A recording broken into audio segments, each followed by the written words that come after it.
The Satya Sai International Organization is a spiritual, humanitarian organization that carries forth the mission founded by Satya Sai Baba.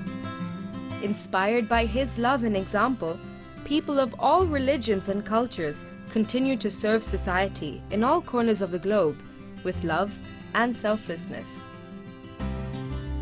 Perhaps the most important of these services is the Satya Sai Global Health Mission, based on the principles of Satya Sai Ideal Healthcare. The 5 main tenets of this ideal healthcare include state-of-the-art healthcare, universal healthcare accessible to all, free healthcare, comprehensive healthcare, and preventive healthcare delivered with love and compassion. The principles of Satya Sai Ideal Healthcare can be beautifully summarized in the following advice Satya Sai Baba gave to doctors on 28th August 1976. Even more than the drugs the doctors prescribe, the sweet, soft words they speak and the love and sympathy they evince can cure better and quicker the illness of their patients. Look upon them as your own kith and kin, as your special guests, and as your closest friends, and attend them lovingly and with unflinching care. I call upon you to maintain this attitude in every situation. Satya Sai Baba always advocated free medical health care for all, especially the poor, for whom adequate health care is often not available. Moved by the suffering of needy villagers in rural India, and to set an example, he started a small general hospital in 1957, which has expanded into a global healthcare system. Following his advice, highly skilled medical professionals render loving, selfless services at hospitals, medical camps, permanent medical clinics, and mobile clinics around the world. Disaster relief is an important humanitarian service provided by the organization. To alleviate human misery and suffering, SSIO volunteers offer medical assistance through medical camps and clinics, and distribute food, clothing, shelter, and daily necessities to victims of natural disasters in a timely manner. For example, SSIO volunteers were quickly mobilized after the earthquake in Ecuador, Tropical Cyclone Winston in Fiji, the earthquake in Nepal, Typhoon Haiyan in the Philippines, Hurricane Sandy in the USA, and the earthquake in Haiti, to name a few. The medical services of the SSIO can be grouped in the following categories: international medical, dental, and vision camps. Thousands of Satya Sai medical and general volunteers organize medical, dental, and vision camps and provide loving, compassionate, and comprehensive service to the needy, which is completely free. These camps also focus on patient education and preventive medicine. At the end of these camps, the patients are often given food, supplies, and necessary clothing to take with them. Every year, hundreds of medical camps are organized and hundreds of thousands of patients are seen worldwide. Permanent medical clinics and mobile clinics. Healthcare provided by the SSIO also includes permanent medical clinics, which provide year-round services, including treatment and follow-up. Several of these clinics have been recognized by their communities for outstanding comprehensive medical service. Through mobile clinics, SSIO medical professionals bring healthcare, including diagnosis and treatment, to those in remote areas who cannot travel. The mobile clinics in Sri Lanka, Nepal, and Indonesia have served hundreds of thousands of patients in these remote, rural areas. Medical camps in Prashanthi Nilayam. Twice a year, international healthcare professionals and volunteers serve thousands of patients at medical camps held in the ashram during Guru Purnima in July and Satya Sai Baba's birthday celebrations in November. The patients and the healthcare professionals hail from many countries around the world. Medical and dental rotations of doctors and teaching programs for physicians in the Satya Sai hospitals. Surgical services include neurosurgical, cardiovascular, ophthalmological, and gynecological services offered to indigent patients by highly skilled specialists from the SSIO. SSIO supports teaching and training of medical residents and physicians at Sathya Sai hospitals and medical institutions in Puttaparthi and Bengaluru. This ongoing support includes highly accomplished specialists from different parts of the world who provide consulting services and patient care. Sathya Sai healthcare professionals look forward to serving more and more needy patients around the world with love and compassion. The Sathya Sai Global Health Mission will continue to improve the health and welfare of mankind. నాకు మీకు direct connection ఉంటుంది. There is direct connection between you and Bhagavan. మన సన్నిహిత సంబంధ బాంధవ్యం ఎవ్వరూ తెంచడానికి వీలు కాదు. None can break this permanent, intimate, connecting link. మీరు ఎక్కడికన్నా పోండి. You may go anywhere. ఎక్కడ చూసినా ఒక్కడి సాయి మక్కువై ఉన్నాడు. You may see here or there, anywhere, only one Sai is there.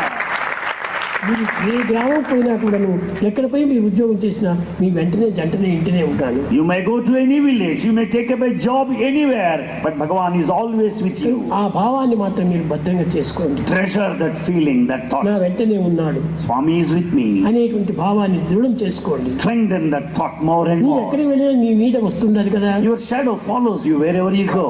నేను నీడనే. Bhagavan is your shadow. Not shadow. నీలో ఉన్నటువంటి ఒక దీన్నే దాన్ని నిరూపిస్తూ ఉంటాడు. Not merely shadow, he is indweller, he is in you. కనుక Swami says, I am you and you are mine. ఈ సంబంధాన్ని భద్రంగా పెంచుకోండి. Treasure this feeling more and more, strengthen this. To the SSIO seminar on facts and myths on COVID-19, how to serve society during this crisis. I am Anupam Ganguly. I'm the director of Sri Sathya Sai World Foundation and the chairman of the International Media Committee, and it's my honor today to be your facilitator. First, we'll have the opening prayers. Krishna, please.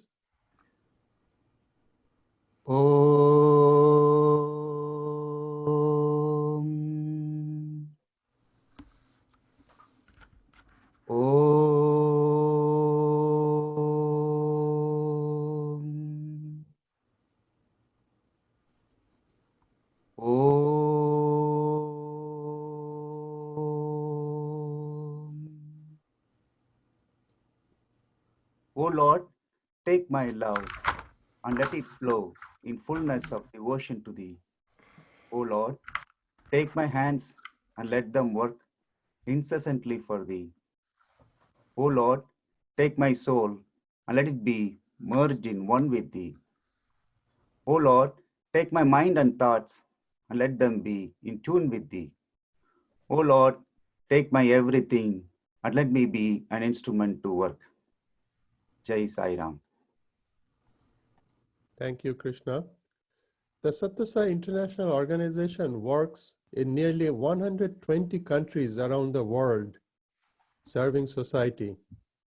And it is my honor today to introduce to you Dr. Narendranath Reddy, the chairman of the SSIO, or the Sathya Sai International Organization, who is also an internist and endocrinologist. And I'll request Dr. Reddy to open the meeting. Dr. Reddy, please. With love and gratitude, I offer my prayerful pranams at the divine lotus feet of our dearest, loving, and omnipresent Lord Bhagavan Sri Sathya Sai Baba. Dear brothers and sisters, loving Sai Ram to all of you. And on behalf of Sri Sathya Sai International Organization, I heartily welcome all of you for this webinar on COVID-19.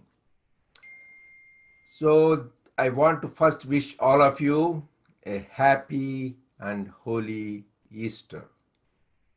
And this is a very special day in the Sai history also, because this is the Easter Sunday on April 24th, 2011. Bhagavan Sri Sathya Sai Baba left his physical form.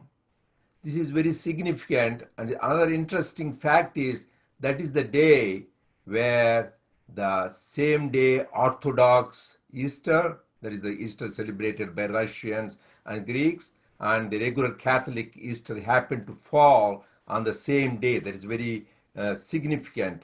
For example, this year, April 12th now is the Easter, but for the Orthodox Easter, this year is going to be April 19th.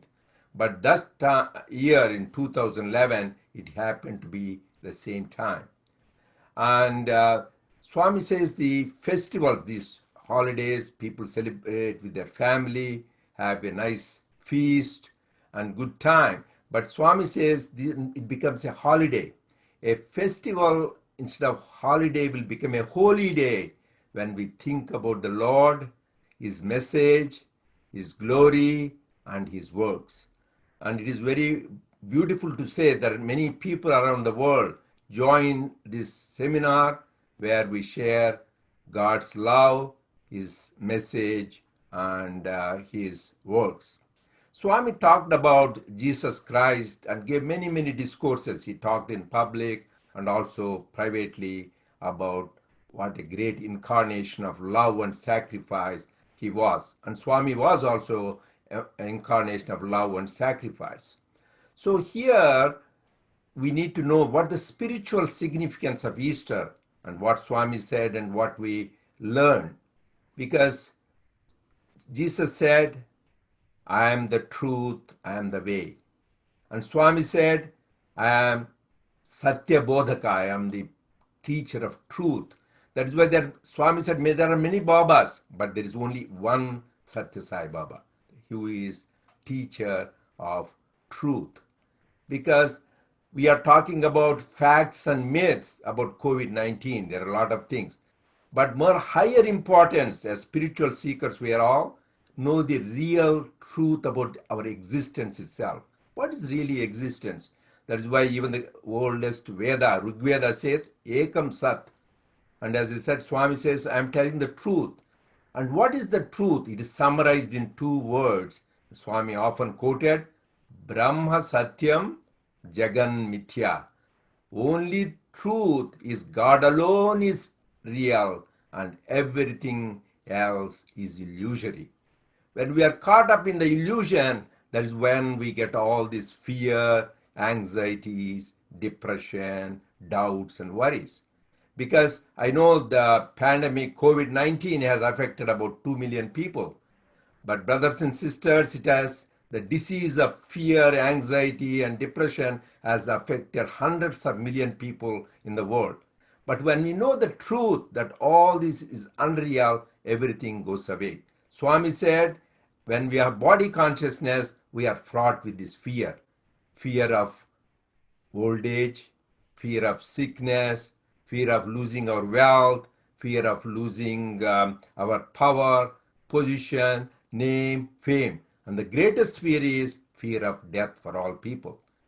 But that is the one we need to remember. When we have God, there is no more fear. That is why Swami said, why fear when I am here? And with double Abhayahasta, not with one Abhayahasta, with both hands, he says, be fearless. That is what, when you transcend the body consciousness, then we will be fearless. That is his main message. That is why in the scriptures it is said, Shrunvanti Visye Amrutasya Putraha. We are all children of immortality. That is why Lord Buddha just saw only one time who was an old man, somebody who is sick, and somebody who died. That gave him complete turnaround. He was a king with a beautiful wife and child, and he realized this life is temporary. When just one time he saw a person who is old, who is sick, and death, and then he went in search of truth. What is the purpose of life? And then, because of his search, they gave this message to the whole world who adores him and worships him. He showed the path to nirvana, path of compassion, non-violence. So that is what we have to see what the purpose is. And as Swami says, how do you get to this immortality? Because today is the day of resurrection. You know, Good Friday, he was crucified. Today Jesus rose from the dead. But there is a spiritual significance to this resurrection. That means it's not really the body which has come. It's the Christ consciousness. It is awakening to the truth, spiritual awakening. It is actually the day where there is spiritual awakening. The Christ consciousness has come. So he showed his body is not Jesus. So it is much more than that. Jesus' principle, which is beyond the constraints of time and space. And even Lord Krishna says in the Gita, Avajananti mam mudha manushim tanumashritam param bhavam ajananto mama bhuta maheshwaram. These ignorant, dull-headed people think, I am this body. No, I am the all-pervading divine reality.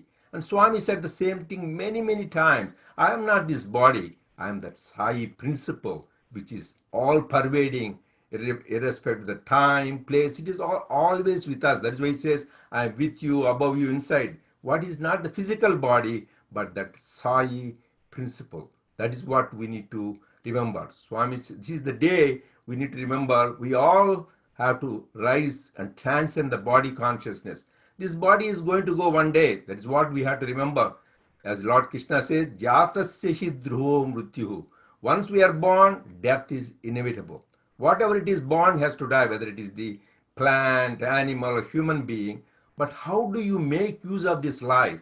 That's why Swami said, don't pray to God for long life, but pray for divine life. We need to turn our mind towards God, not to the world. When you turn towards your mind towards God, like the key turning towards God, then we have no more fear. We will live in joy and bliss. The same thing when you turn to world where you think of too much body consciousness, we'll have fear, anxiety, and fear. That is the way to turn. So beautifully Swami said, we are all immortal. We think we are mortal. What is mortal is the body. But how do you realize our immortal nature? Swami makes it everything so beautiful and very simple. How do you attain immortality?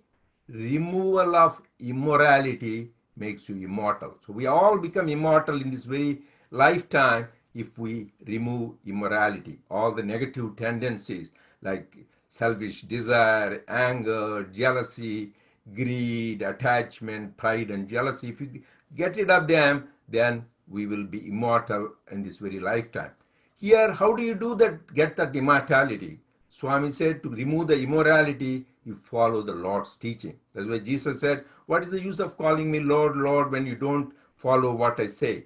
So here I want to touch some basic fundamental teachings of Lord Jesus.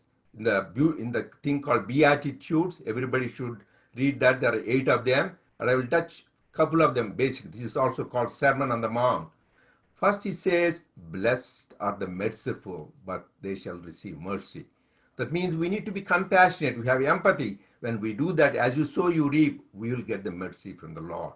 So we need to be, that is why Swami says, compassion. He is the Karunamurti, is embodiment of compassion. And second thing is, blessed are the peacemakers, for they shall be called the children of God. We should all try to work for the peace within ourselves, in our family, in our community, and at peace, world peace at large. When we do that, then we will be called children of God. If you want to be called son of God, then we need to work for the peace, however, wherever we can, internal peace and external peace. And then the third important thing, blessed are those who hunger for righteousness, their life is fulfilled, they are redeemed. What does this mean? That means you should have that longing for God, thirst for God. Sri Ramakrishna said people cry for money, wealth, family, position, all these things. Who cries for God?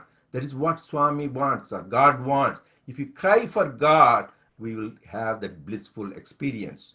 Swami, one time I was with Swami and I asked, Swami, how do I know I have devotion? How do I know I have bhakti? Swami said in Telugu beautifully, Neeku tevra paritapam unte bhakti unnatu. That means you have intense hunger, intense longing for God. We should be really possessed by that love for God.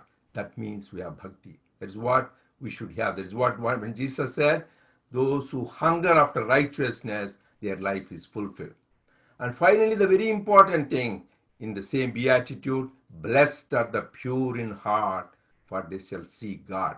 It's as simple as that. That is why Swami called it purity is enlightenment. Once we are pure, get rid of all our impurities. As I said, removal of immorality is immortality. So once we remove our impurities, we'll always be enlightened. That is the way to God. So that is why Swami, this is the time to dive deep into the teachings of Lord and practice them. Then the Lord is pleased. Because this body is going to go, but we are all immortal. We need to realize this in very lifetime, because we are caught up in this name and form. Our real nature is Satchidananda, knowledge, existence, and bliss, which is completely immortal. So we need to realize that, and only we realize that by practicing his teachings. So we need to remember that, and I want to give an example how we can conquer death. There was a great saintly man. His name is called Markandeya.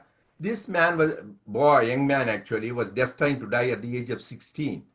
So the Lord of Death, Yama, comes and wants to take him away because his destiny was to die at the age of 16. But this boy had so much love for God, Lord Shiva. He was holding on to the Shivalinga and he was embracing with so much intense love, the Lord of Death could not touch him. Whereas he was blessed by Lord Shiva to be not only not live for 16, but eternal. Is called Chiranjeevi. So God can make us immortal, not in this physical body, in that consciousness. Like we are all that spirit, we are not this body. That is what we need to emphasize. That real truth we need to know about ourselves. We are not this body and intellect, but we are the Atman. So I pray conclude the prayer, which the Upanishads and Swami emphasized. Asatoma Sadgamaya, Tamasoma Jyotirgamaya, Mrityorma Amrutangamaya. Lord, lead me from untruth to truth. Lead me from darkness to light, and lead me from death to immortality. Jai Sai Ram. Thank you. Thank you, Dr. Reddy. Thank you for the inspiring words. As long as we are connected in spirituality, we will overcome the obstacles and calm the mind, which finally controls the body. Thank you again. Brothers and sisters, yesterday we had a beautiful webinar called State of the Art Management of COVID-19 for healthcare professionals. There were 15 panelists from around the world, and they shared their expertise with us at this webinar. There was overwhelming response, and this was live broadcast both on Zoom and on YouTube. And because of lack of time, we cannot go through all the material that was presented. But what we are going to do today is that we'll have 4 of the panelists summarize for us all the material that was talked about yesterday. Next slide, please.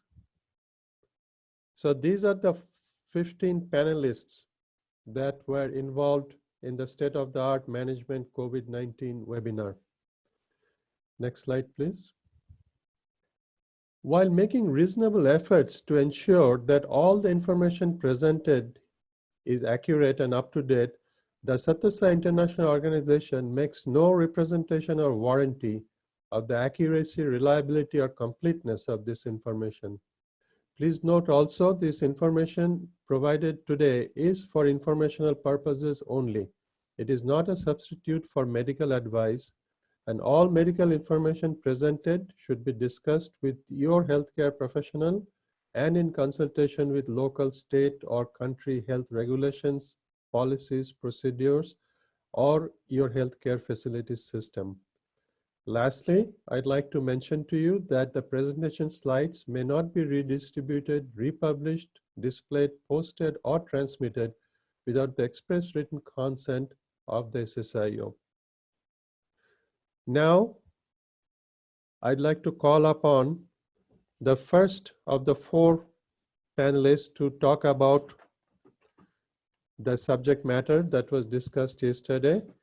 I'd like to call upon Dr. Kalpalata Guntupalli. She's the Chief of Pulmonary Critical Care at the Baylor College of Medicine in Houston, Texas. Dr. Guntupalli, please. Can I have my first slide, please? Sairam, friends, I just wanted to bring to your attention that this is a first of some sorts that we have not seen in probably decades. When did we actually see an infectious diseases that affected someone you know and is seriously ill from it?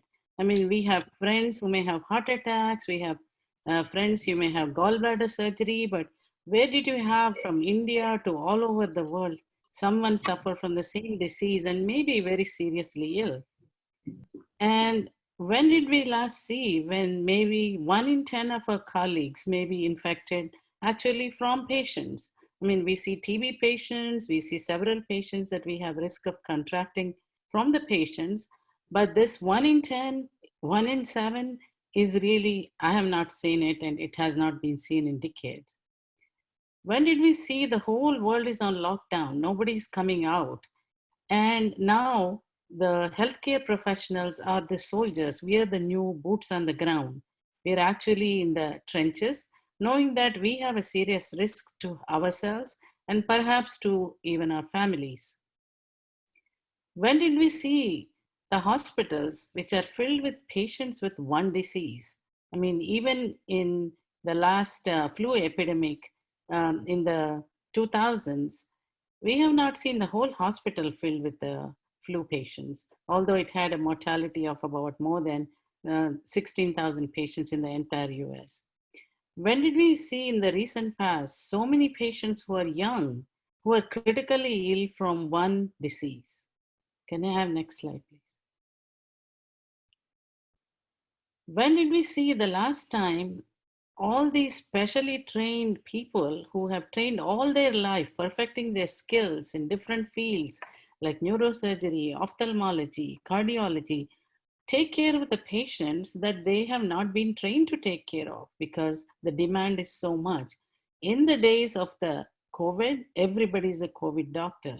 There was a very nice opinion piece in New York Times on April 3rd, written by a cardiologist, that gives the perspective of how everybody is pitching in to take care of these patients.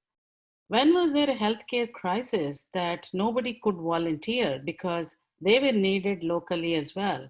I feel for my colleagues in New York because they need their sleep, they need their time to go home and be with their families, but I cannot do it because I'm needed here as well. So this is a unique crisis of sorts that we can't really help even if we want to help. When did we think that fields like construction companies or oil industry, I live in Houston, so we deal with a lot of oil and gas industry, can help us in this time of crisis? I mean, we always see when we go to work or on the street, construction workers wearing a mask and a hat and a face shield, and I never paid much attention. They're actually N95 masks that we use to protect ourselves. So they're coming to our rescue. They donate thousands of masks to the hospitals. And construction and the oil and gas industry engineers have built some boxes so we don't get exposed when they're actually in the lungs of the patients. When did we last see the sports arenas become hospitals? They are building a hospital in the parking lot of a sports arena here, and you've seen what they've done, build big hospitals in New York in very unconventional spaces. When did the whole world stay home? But they were not on vacation and they were afraid to socialize. I mean, everybody is home. They're either working from home or kids are at home from work, from school or college, but this is really not a vacation. So I think this is something we are all cognizant of. We are all living in this era. So I just wanted to bring attention to these salient differences that we are experiencing now. Thank you. Thank you, Dr. Guntupalli. Next, we'll have Dr. Ramya Gopinath, who is an infectious disease consultant from the Johns Hopkins Medicine. near the Washington, D.C. area. Dr. Gopinath, please. So much, and Sairam to all of you. Thank you so much for joining us. It's really an honor to be able to speak with you. Before I begin, I just wanted to dedicate this presentation and all of us to the lotus feet of our beloved master, Sathya Sai Baba. Next slide, please. So just a few basic facts. I'm here to try and give you the facts about this infection and the virus. So as you know, you've heard so much in the media and the news about coronavirus. This is an electron micrograph of the virus particles themselves. And the name derives from those spikes that you see on the surface of the virus, which look like a crown. So corona in Latin means crown, hence the name. This is a family of viruses that is very widely spread in nature. So many different birds, animals, rodents, reptiles are, harbor these viruses. And they are also have the ability to infect humans. Now, these are a family of viruses that we are very familiar with because they cause the common cold. They also, however, cause more serious infections. And the serious infections are caused when these viruses that normally live in other species make the jump to humans. And so when they make the jump, we are exposed to a virus that our immune systems have not seen before. And so we are very prone to getting ill from this infection and having serious consequences from it. Many of you would remember SARS, which is severe acute respiratory syndrome. That was an epidemic in 2003, also caused by a coronavirus, which began in a bat and probably went through a civet cat. MERS, Middle East respiratory symptom, also probably began in a bat, went through another, we think the camel, that was in 2012.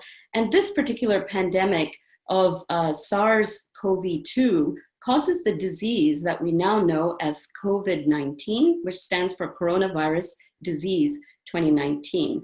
Can I have the next slide, please? So when we look at how this happened, so all of these, for these epidemics to start, you need really a perfect storm. And in this case, this began in central China in an area where there are so-called wet markets where there are a lot of domesticated and wild animals that are kept in very close proximity in small cages, and there are a lot of people around. They use these for food and medicinal purposes.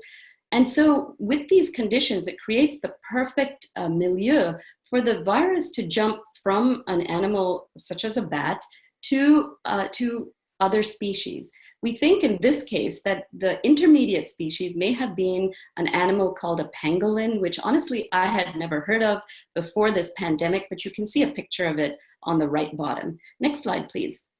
So we know that it started there, but this graphic, go ahead, please, will show you how from that first epicenter in central China, it has spread so quickly and so terrifyingly across the globe. These are numbers from April 10th, just 2 days ago, but we are already at almost more than 2 million cases with more than 100,000 people dead. So it's really an incredible phenomenon to witness in our lifetime. Next slide, please.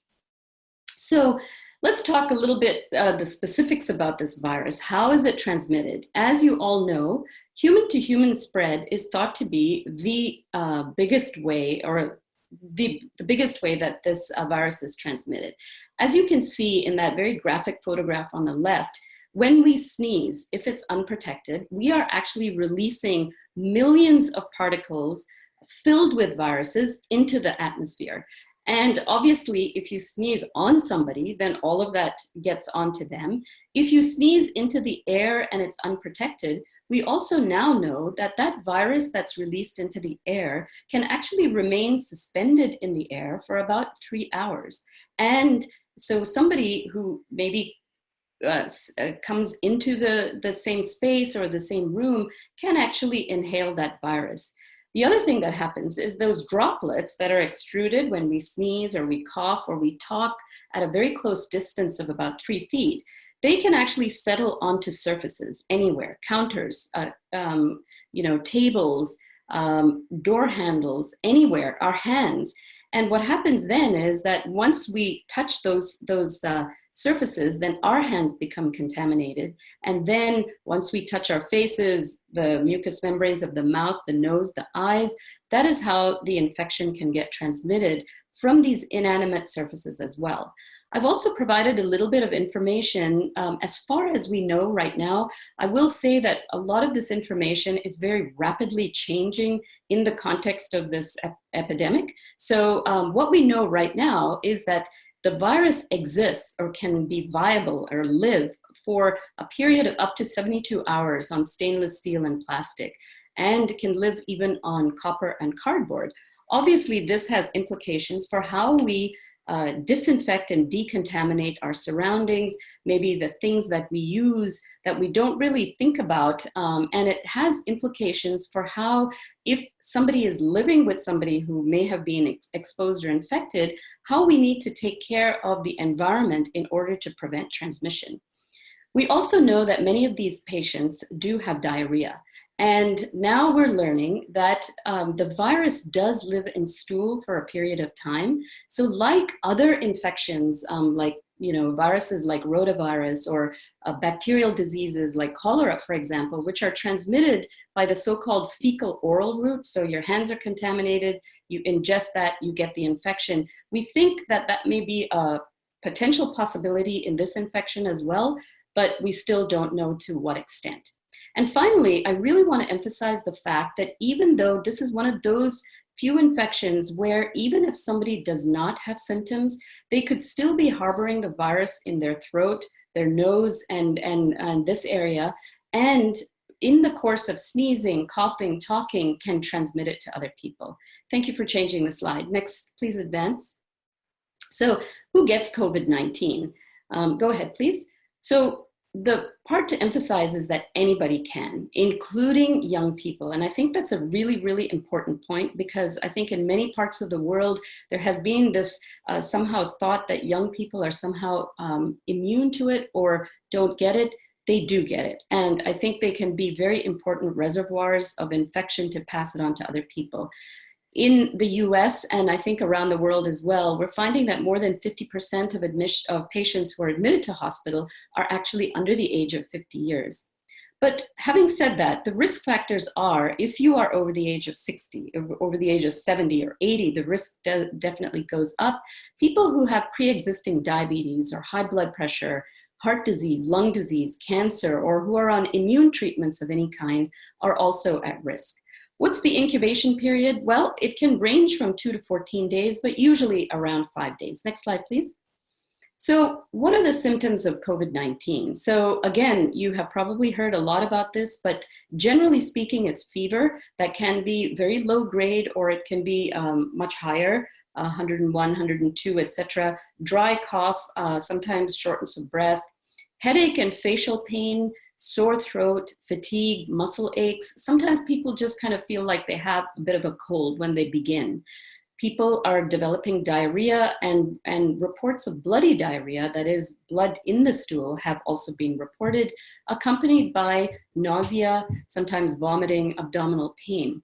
Interestingly, one very unique feature about this is that the loss of smell, the loss of taste, and seemed to be almost one of the initial symptoms. So people who experience this, sometimes completely out of the blue, should be a little alerted to the fact that they may have contacted it.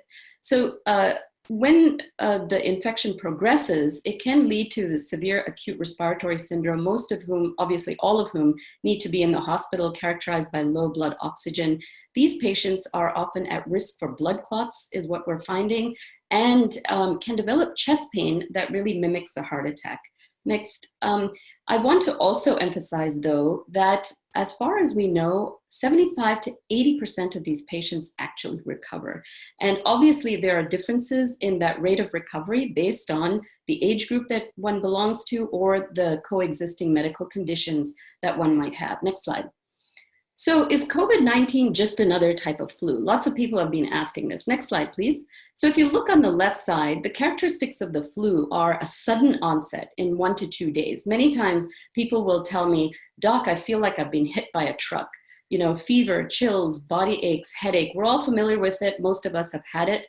Person to person spread by droplets, and it's contagious, but you know, on average, we use certain markers to figure out how contagious an infection is.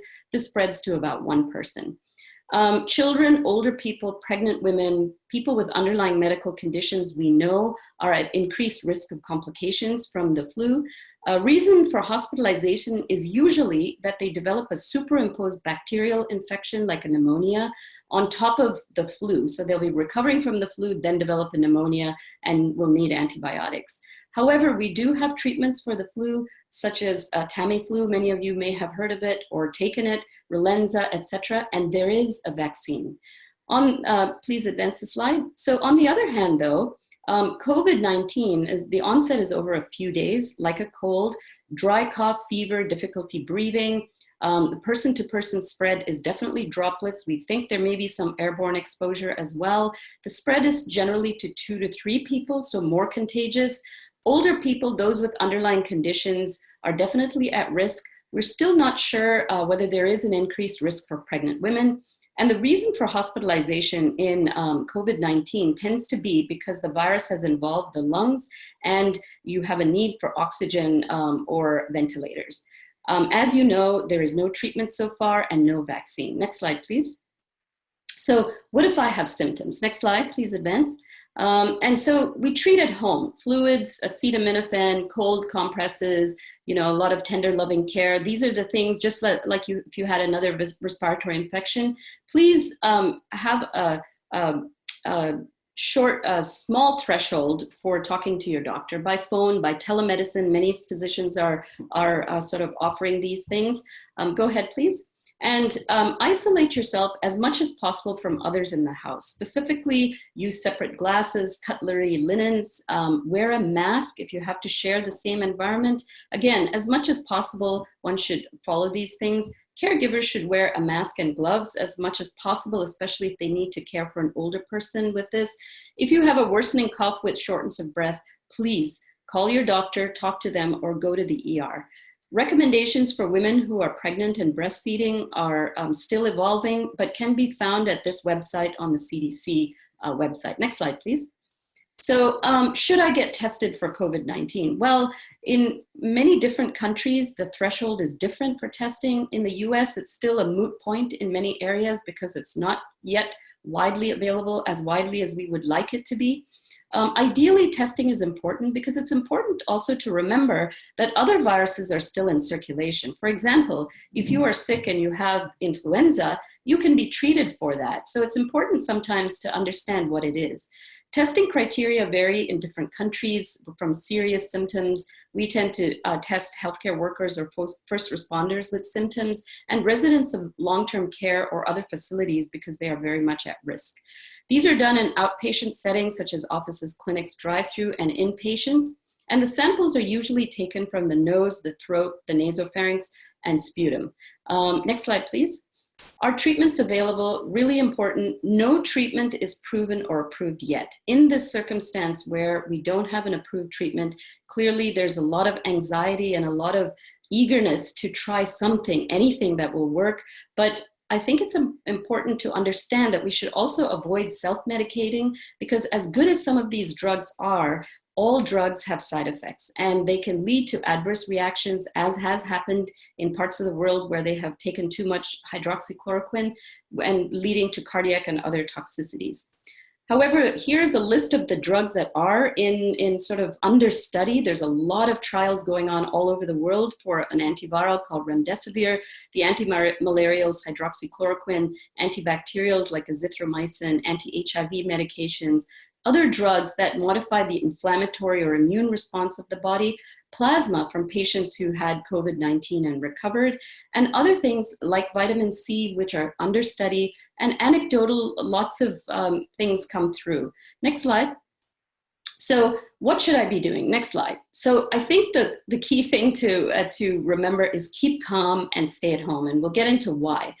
Please have a very skeptical attitude to anything that comes across social media, especially WhatsApp, unverified sources on the internet, because there's a lot of information flying around that's not very accurate.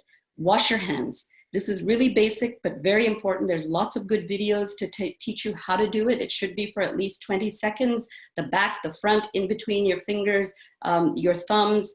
Use hand sanitizer when possible. If you don't have any, don't worry, because you can still use soap and water. Next slide. And of course, decontaminate surfaces at home. Next slide.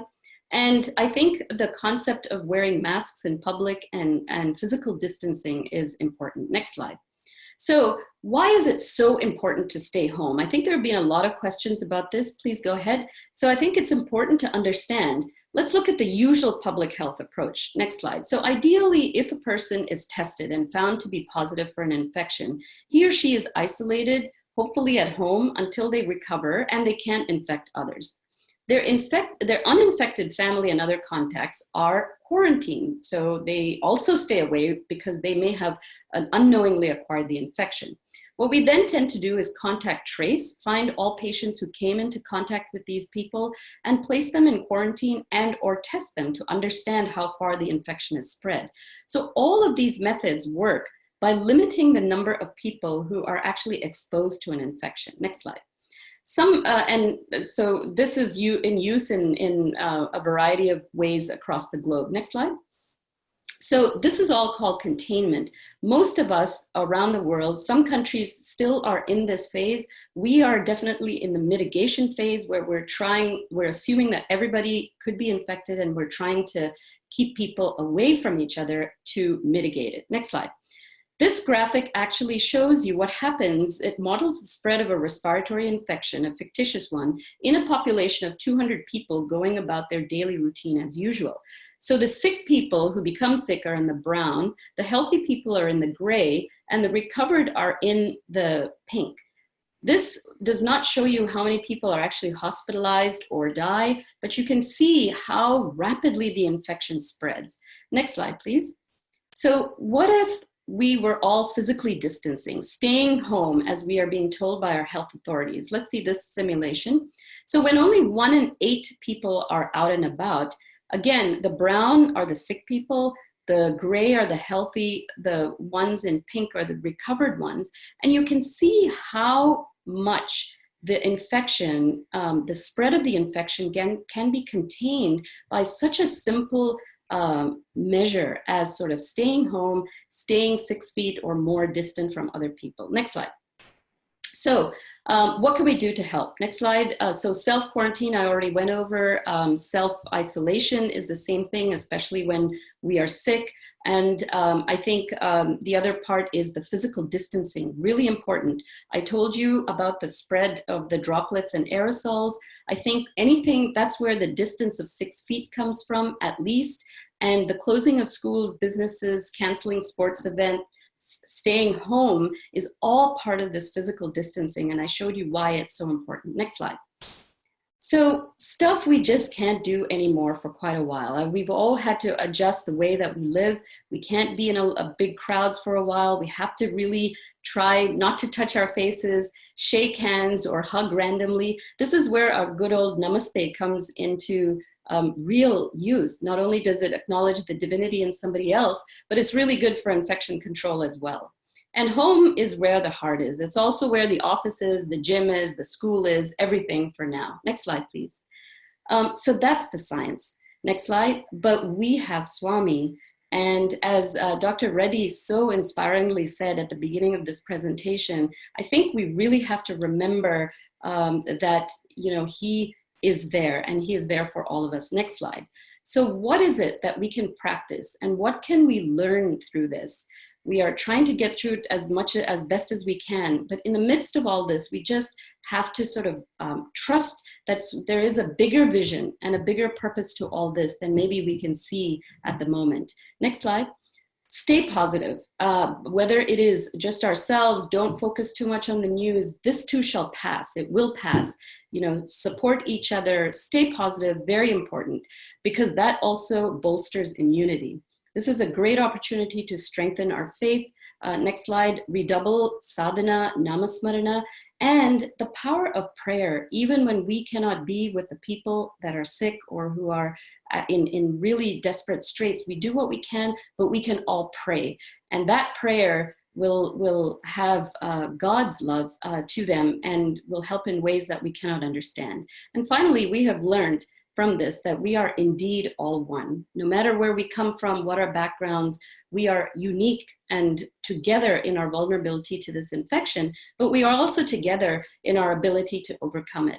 So with that, I will, next slide, please. I'll end. Thank you so much for your attention, and Jai Sai Ram. Thank you, Dr. Ramya Gopinath, for that excellent overview and the medical advice.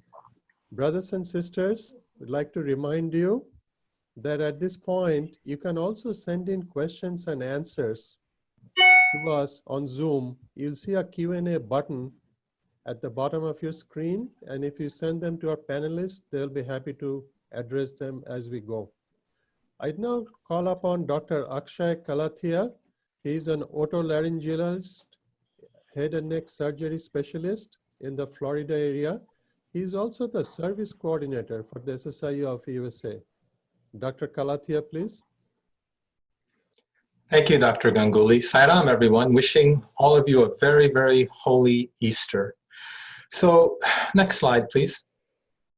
We're all cooped up in our own homes, and the heart of our organization is we love to serve. We have this urge to serve, and this poses a dilemma. How do we do service during this pandemic? Next slide, please. So I think before we answer that question, I think it's worth taking a little bit of time and analyzing what Swami has said about what is service and some other aspects about service. So here's Swami's quote: "Service does not mean helping with hands alone. Talk softly and sweetly. Speak good words. That is also a form of service." So this is, of course, something that can be practiced and performed at home.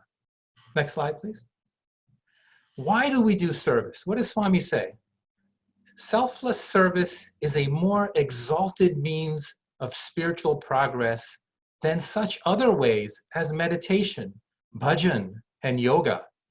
This is so because when we undertake meditation, japa, or chanting, or yoga, we do so for our own benefit and not for the good of others. So again, when we're staying at home, we're providing a benefit to society. We're helping, as Dr. Ramya so pointedly showed us, by staying home, we're making such a big difference in helping our societies. This is a personal sacrifice that we're doing for the good of the whole. That by its very definition is spirituality and seva. Next slide. So how do we do this service?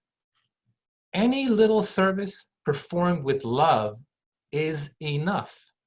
If you give a glass of water to a thirsty person with genuine love, it is more than enough. So of course, this can be practiced and performed at home. We can serve the members of our family. We can serve our parents, our grandparents. If we're at home, there's much more work for the homemaker, the traditional homemaker. So those of us that traditionally are in the workforce, we need to chip in, help out at home, serve the family. Next slide. Well, what about the quantity of service? In whatever service you do, it is the quality that counts, not the quantity. No act of service should be considered trivial or debasing. So it is not, Swami goes on, it is not the quantity of service that you do that matters, nor is it the variety. It is the inner joy, the love that you radiate that is important. So again, we shouldn't underestimate the service that can be done at home just because on the surface it seems quote unquote trivial. And love, Swami says, is the most important component. Next slide. So what are some of the types of service we can do at home? Well, let's go to another quote. You must get out of this narrow groove, outgrow your selfish tendencies, and learn to regard the whole of mankind as one family. That is true service. Few have such a large-hearted approach today. So again, respecting the needs of society by doing your part and isolating is service. Following the law of the land is service. Next slide. So what are the types of service we can do at home? Well, we can, intensify our own spiritual practices, our personal sadhana. You can argue there's no better service we can do to our society than to make ourselves a better human being. So we can serve our body. And the YAs are doing great initiatives of showing us, challenging us to do physical exercise at home. We can serve our mind. We can quiet our mind. We can use meditation. We can serve our spirit by praying, by doing satsangs, even virtual satsangs that we're doing right now. We can serve our family, as we mentioned. We can serve our community by isolating. And of course, prayer is such an integral part of service. And Swami has said the most powerful prayers are when we pray for others, when we pray for the whole, when we pray for unity. And also Swami advises us not to pray for an outcome. Let's not pray for this particular outcome because we don't know the whole picture. What we should be praying for is virtues. Swami, let me be more loving. Swami, give me the strength to have more fortitude, more forbearance. Next slide, please. So this is an amazing presentation the young adults from around the world have done. Hopefully all of you are following their Sai Lens series, which is just a wonderful series that they put together. And this latest special edition from April is a demonstration by the young adults from around the world, all the zones of the world, on giving us tips and advice on a healthy routine at home. Next slide, please. So I'm just going to show you some screenshots because we don't have time to see the video, but I do encourage all of you to go on our satyasai.org website and check the YA section, and you can watch this entire inspiring video. So the video starts with different scenarios, and different zones are illustrating what we should all be doing. So here's the clock at the bottom left. It shows that it's 5:30 in the morning. So we're waking up with gratitude and morning prayers. Next slide. Then we spend some time in serving our minds with meditation. Next slide.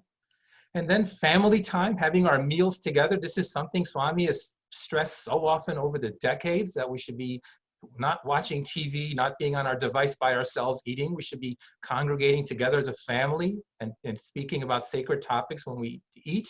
Next slide, please. Serving ourselves, healthy body, healthy mind. Next slide, please. Healthy meals, eating at home rather than eating out. Again, Swami emphasizes the vibrations of who prepares the food, and the ingredients that go into the food are so powerful, probably one of the most important effects on our minds. So by controlling these variables is a wonderful way for us to have excellent control of our mind. Next slide, please. And moving on, keeping active, doing chores, doing seva around the house, helping out. Next slide. Acquiring new skills. This is a great time. We have time on our hands. Let's better ourselves. Let's acquire something that we can put to use later on. Next slide, please.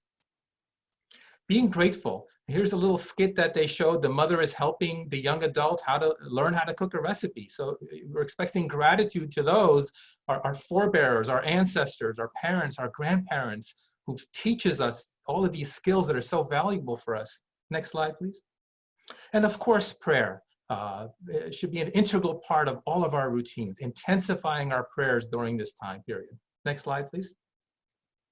So what should prompt service? What does Swami say?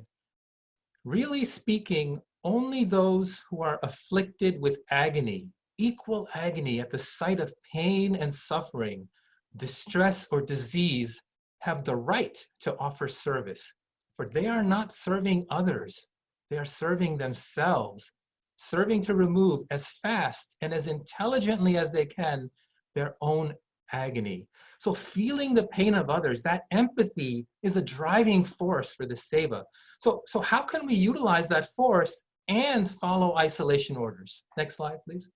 So before we move on to that answer that Swami has so mercifully and graciously given us, I just want to review a little bit on the personal protective equipment that Dr. Ramya had alluded to. So, there's 3 levels of protection. Homemade masks are very important for the person that's wearing that mask when they cough and sneeze, like Dr. Ramya showed us on that, I don't know how to call it, grotesque or informative picture of all that stuff coming out of our mouths when we sneeze. but it catches most of that. So that's very, very helpful. Also, another important point in wearing a mask is we touch our face all the time subconsciously. We rub our eyes, we rub our nose, we put our fingers near our face and our mouth. Having a mask on your face reminds you not to touch your face, and that's very, very powerful. But one good thing in all of this is this virus cannot go through our skin. So touching it with our skin, we're safe. It protects us. But when we touch something and then touch our face, that's when we're vulnerable. So the surgical masks have an added benefit. They provide fluid protection from bodily fluids and large droplet protection. And then the N95 respirator mask that we hear so much about, we really want to reserve these for our healthcare providers that have to work in close contact with patients that are constantly dispersing these things in the air around them. And they take away 95% of both small and large particles, and more importantly, they're also tight-fitting to not let air get in underneath into their nose and mouth. And of course, they should be paired with eye protection as well. Next slide, please.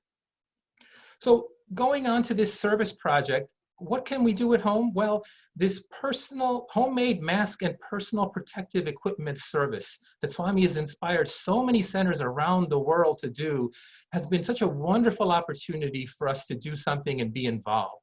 Many countries have taken the lead on this and already providing masks. Botswana, Canada, Mauritius, Nigeria, Thailand, UK, USA have all been doing wonderful service by our devotees at home.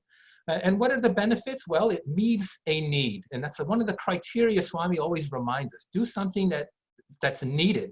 So hospitals, nursing homes, clinics, doctors' offices, so many areas have a need for protection. It respects isolation requirements. We're not going out into the society and potentially doing more harm. We're learning new skills. It's something the entire family can work on. Our children can participate. And the goal, Dr. Ganesh Yadlapalli is one of our medical doctors that frequently participates in the medical camps and helps organize them, is inspiring us all to try to go on an initiative where we can, as an organization, tally our masks and see if we can provide 95,000 masks to our communities. Next slide, please. So this is just an example of one of the countries, the USA, on their website. Devotees have collected different ways and how to make some of these products. Next slide. So there's step-by-step instructions. What do you need to do, how to do it, when to do it. Next slide, please. Different links and videos are provided to help us learn how to do this project. Next slide. And next slide. And here's an example of a face shield that's made at home. Next slide. And some gowns that are made at home. Next slide. So just concluding, this is a testing time for all of us. A lot of challenges. And I think Swami gives us some wonderful advice that's in My Dear Students. And he says, test is the taste of God. He says it's to protect us, not to trouble us. It's for our good. It develops our confidence. It gives us an opportunity to set an ideal for others. It strengthens our patience and devotion. And importantly, it means it's time we're ready. Whenever we're presenting with a test, it means it's the time we're ready to go to a higher stage. So this is a preparation for all of us to help all of us help each other go to a higher stage. Next slide. And with the last message from Swami, you should not allow yourselves to be overwhelmed by difficulties. Develop self-confidence and have firm faith in God. Jai Sai Ram. Thank you, everyone. Thank you, Dr. Akshay, for that excellent overview on how we can be of service to the community and the world, particularly how we can utilize Swami's universal and eternal teachings. Thank you again. Brothers and sisters who are watching this webinar, friendly reminder that questions and answers may be sent through the Q&A button at the bottom of your Zoom screen, and our panelists will attempt to address them. Also, we have requests about recording. The recordings of this particular event, along with the slides, will be available on our satyasai.org website in the near future. And with that, I'd now like to call on our last panel member to give an overview, Dr. Meera Narasimhan, who is a professor and chair of the Department of Neuropsychiatry and Behavioral Science at the University of South Carolina. Dr. Meera Narasimhan, please. Thank you so much, Dr. Ganguly. Loving Sairams to one and all across the globe. Dear brothers and sisters, our gratitude to our beloved Swami for this great service opportunity, for this virtual offering that we are able to do on this holy day of Easter. Swami's quotes are, as is the food, so is the mind. As is the mind, so are the thoughts. As are our thoughts, so is the conduct. As is the conduct, so is the health. The COVID-19 pandemic already has had devastating socioeconomic impact locally and globally due to the rapid rates of transmission, the morbidity that my colleagues talked about, the colossal life of human lives, social distancing, quarantine, social isolation. The entire humankind has been jolted by all of this. No one is immune to this pandemic, as its affects every aspect of an individual's life, including the mental health, as well as its well-being. We as healthcare providers yesterday talked at length about what we are facing in the form of stressors, whether it's increased patient volumes, the nuances of what we don't know about this disease, constantly shifting guidelines, and having had to make some very difficult decisions. Who do we send back home? To who do we end up putting on a ventilator, given the limited resources that we've all had to work with? Now, as all of us as human beings, this truly has disrupted the normalcy, so to speak. Constantly having to maintain that distance from people. We are social beings, we've got to remember that, right? That has created a great deal of fear, worry, irritability, kind of we are constantly on this virtual path of viewing media outlets, whether it's news channels, social media. There's a great deal of misinformation that's out there, conjecture. We need to kind of, constant worries about, if we go to a grocery store, are we going to bring this back to our families? What about the effects on elderly that we have at home? These worries, again, is also creating quite a bit of stress on children at home, since they're all kind of home, attending virtual classrooms.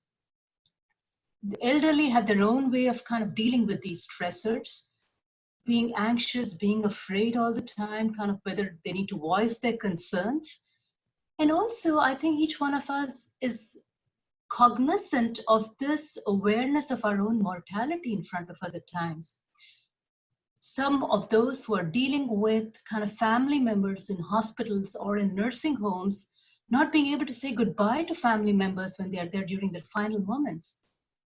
And of course, the economic implications of all of this.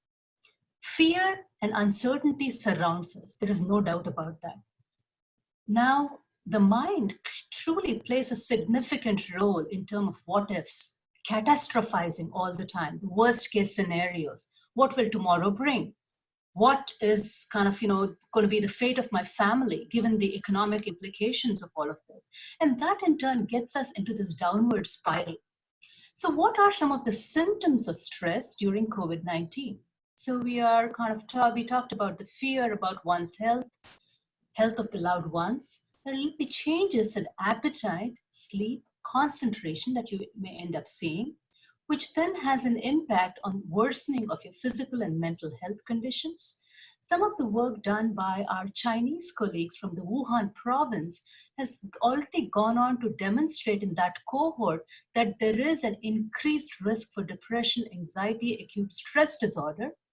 Now, if you have a mental illness, let's say you have obsessive compulsive disorder, the fear of contamination, because kind of again, the germ phobia, that is going to get intensified.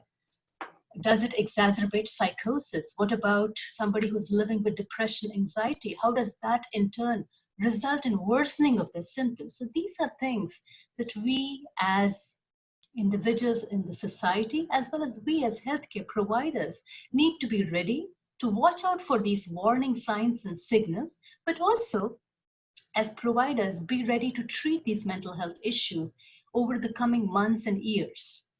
Now, if you look at the next slide, these are unprecedented times. We all acknowledge that. It's natural to feel anxious, to feel afraid, and to feel threatened. Now, if you look at the mind-body connectivity, there is this field of psychoneuroimmunology wherein anybody who's exposed to stressful life events, and again, remember, it affects all of us, healthcare providers included, we react to it by secreting certain hormones from what is called as the hypothalamus, which activates the stress diathesis cascade. Now, the activation of that increases cortisol levels. But that doesn't stop right there. It also has a bidirectional relationship to physical health. It increases certain markers of inflammation. Dr. Ramya talked about it earlier. So there is this bidirectional relationship, whether it's an infectious disease, whether it is diseases like heart disease, diabetes, all of these have a bidirectional relationship with mental health issues. So given the magnitude of stress that we're all facing, the wear and tear of that it is incurring on our body, it actually undermines our own safety and our immunity. Now, if you look at what are some of the tools that we have, which clearly is elucidated in the next slide, very important for each one of us to practice mindfulness. Mindfulness meditation practice is one way to truly experience the current moment, the current awareness, integrating that awareness into your everyday life without reacting or being overwhelmed by stressors that we are surrounded by. That in turn can decrease stress and sadness while increasing the focus on happiness. Now, what happens with mindfulness is that as you do the deep breathing exercises, it has been demonstrated kind of scientifically that the breathing rates as well as your heart rate goes below the resting rates.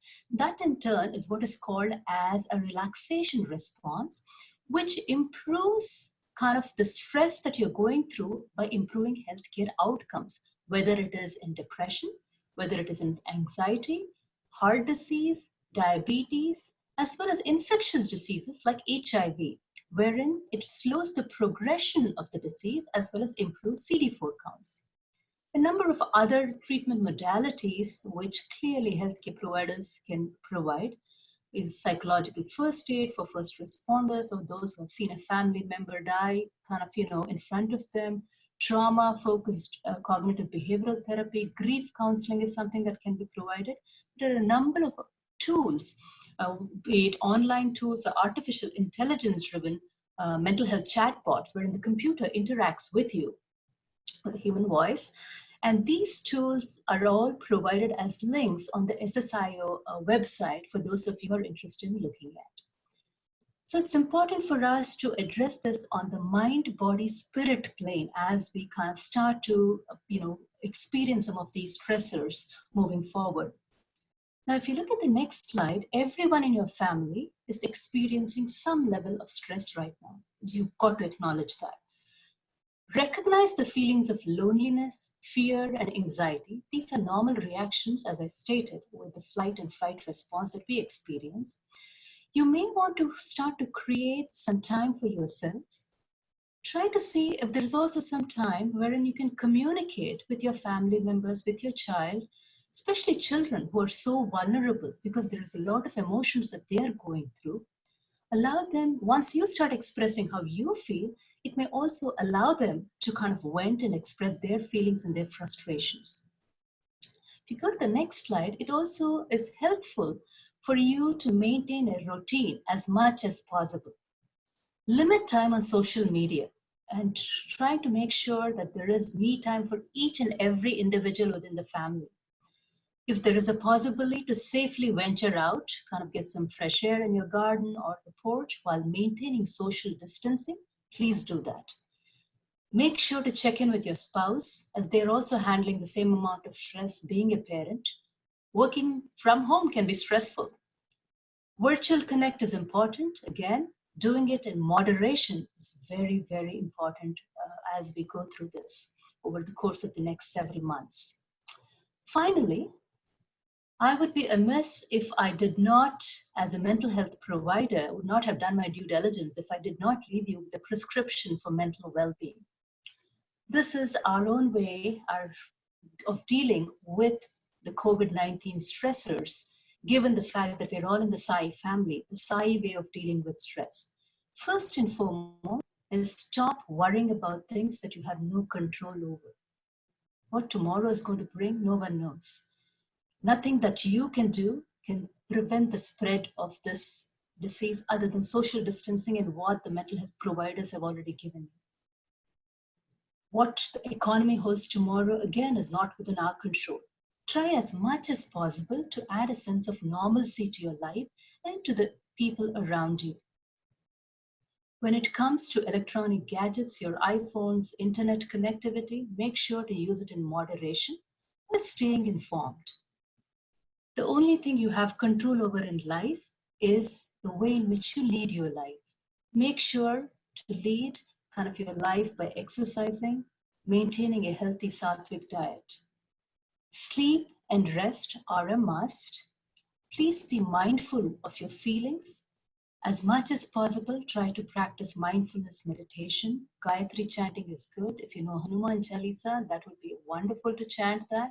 Or somebody had through the chat, I think the question and answer, somebody talked about the Sudarshana Dhanavantari.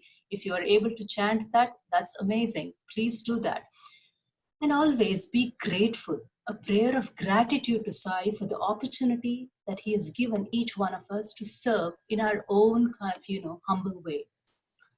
There have been several lessons learned for me as a human being and as a part of the Sai family that I'm going to leave you with three powerful statements. As Dr. Reddy so eloquently talked about it earlier on, don't live in fear, live in faith. As a mental health provider, here's my advice. There is no health without mental health. And finally, happiness can be found in the darkest of times if one only remembers to turn on the light. Thank you very much. Thank you, Dr. Meera, very much for the invaluable advice on how to stay mentally healthy during these trying times. Brothers and sisters, I'd like to show you one slide with an email address at this time.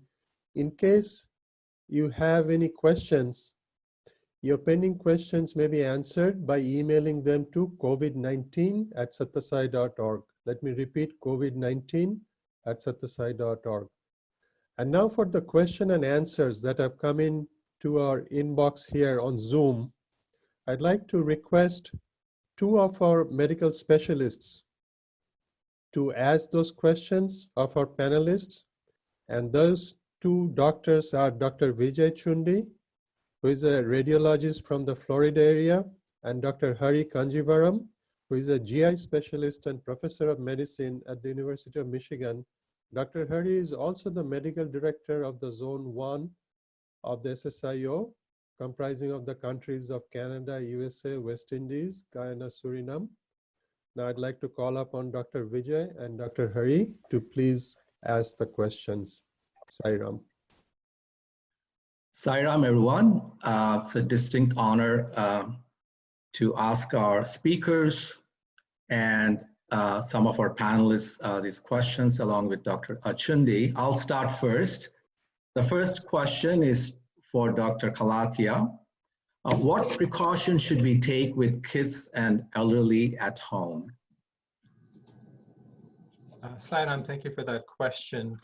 As Dr. Ramya did a great job informing us, everybody is vulnerable to catching this virus. So all of us should be doing the simple things of washing our hands frequently, not touching our faces with our fingers. Thankfully, most young people themselves are not getting very sick, although there are exceptions.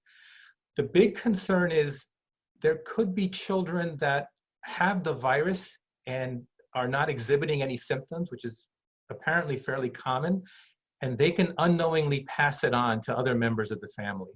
So everybody in the family should keep the best practices of constantly washing their fingers, hands properly, not sharing utensils, not touching their face. And if everyone does that, then it should be fairly safe.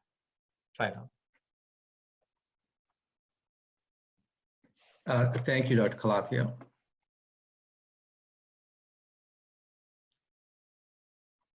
The next question is for Dr. Gopinath. you need very close, prolonged contact with an infected person to contact the virus? Sairam, and thank you for the question. So,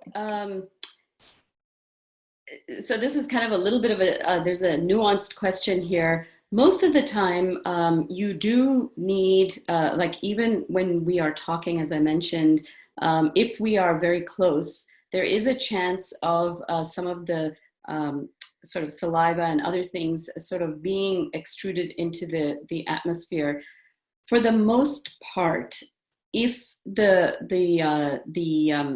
contact is minimal in terms of duration, there's not too much of a risk. But again, like I said, this is a very nuanced part, because if somebody sneezes on you, for example, just in a moment with a lot of virus particles, then you really don't need much time in order to get it. So that is the recommendation for the masking, even when we are outside, on the assumption that anybody could be infected. Thank you. I'll ask the next question to Dr. Guntupalli. During this crisis, people are finding themselves needing to work in unity to get things done, which is obviously a key principle for service. In your role, you're not only the director of the pulmonary department, you also have an administrative role in your hospital. Can you kindly share your thoughts on this? I'm from Houston, so we are used to life very early on, maybe even more than a month ago. The critical care specialists in the city, we organized ourselves, and right now we have 280 doctors in the area that are part of this group. And we constantly are chatting with each other, mainly to share the literature, the practices, and kind of support each other. So that has been kind of a community, professional community support that we organize ourselves. So we heard experts from Italy, from China, from New York, and we got prepared when actually the disease hit Houston.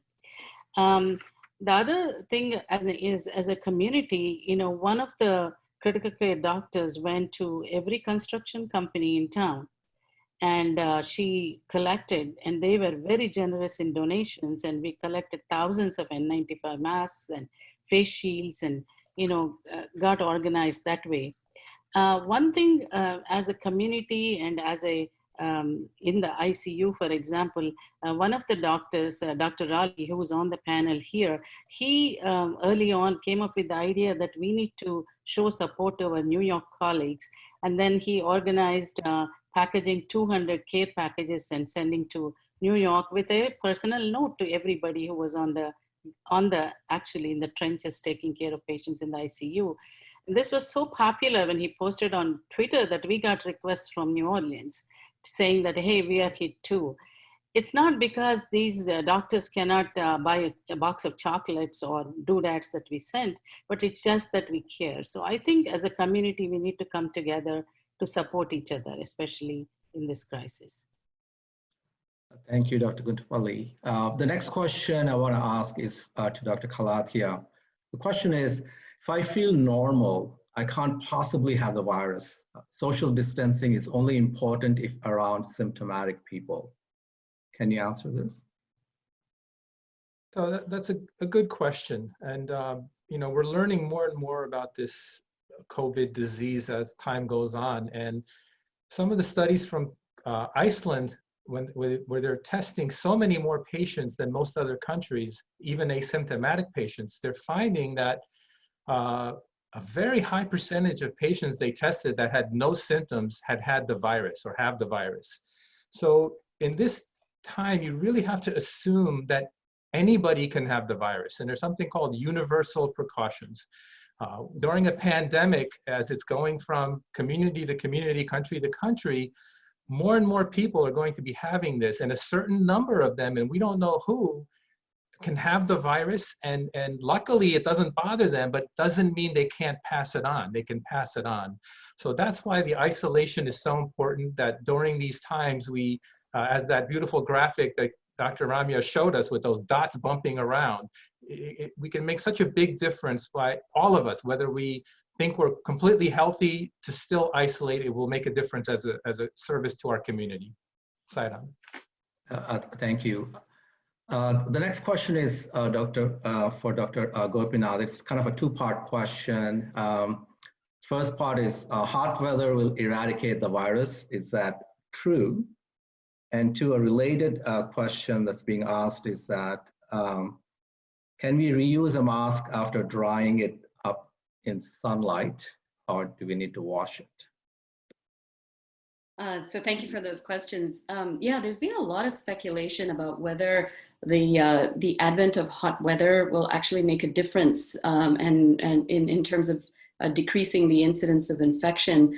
The short answer is, as there are so many things about this disease, we actually don't really know the answer to that question. I mean, certainly we see that sort of pattern with other respiratory viruses, even such as influenza, for example. We are coming to the end of the influenza season in the Northern Hemisphere. But I think that we really will have to, we'll know more in the next couple of months as you know, the countries in the Southern Hemisphere enter their winter. I think we'll honestly just have to wait and see. I think in the best case scenario, it will make a difference, but you know, we really don't know. This virus is behaving quite differently from a lot of others. The second question is about the masks. You know, I think this is a very germane question as well, because unfortunately with the shortage of PPE, we're all having to kind of scramble and come up with innovative things. I'm not sure whether the person who asked was meaning a cloth mask, because certainly cloth masks, if they are made, they should be laundered and they should be washed and dried, you know, effectively. This virus is sensitive to heat. It's sensitive to at least 70% alcohol and bleach. So it's unknown how much sunlight, how much exposure might help. But certainly if it is a sort of the disposable surgical masks and stuff, it becomes much harder to do anything with those except to discard them. Having said that, there's a lot of innovative things that are coming in hospital systems, et cetera, to try and reuse some of the N95 respirators. Thanks. Thank you. The next question goes back to you again. The question is, a negative test means I can't have the virus. That's a very good question. And actually, I think that's an important thing to know, that a negative test does not conclusively mean that you don't have an infection. If you think about it, the way these tests are done is that somebody actually sticks a long, sort of, it looks like a large Q-tip, if you will, a swab into the nose and tries to basically get, sometimes into the throat, to try and get a sample to then send to the lab and test it.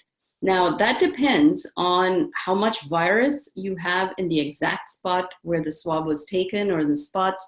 It depends on the conditions in which you collect it, in which you store the sample, in which you send it to the lab.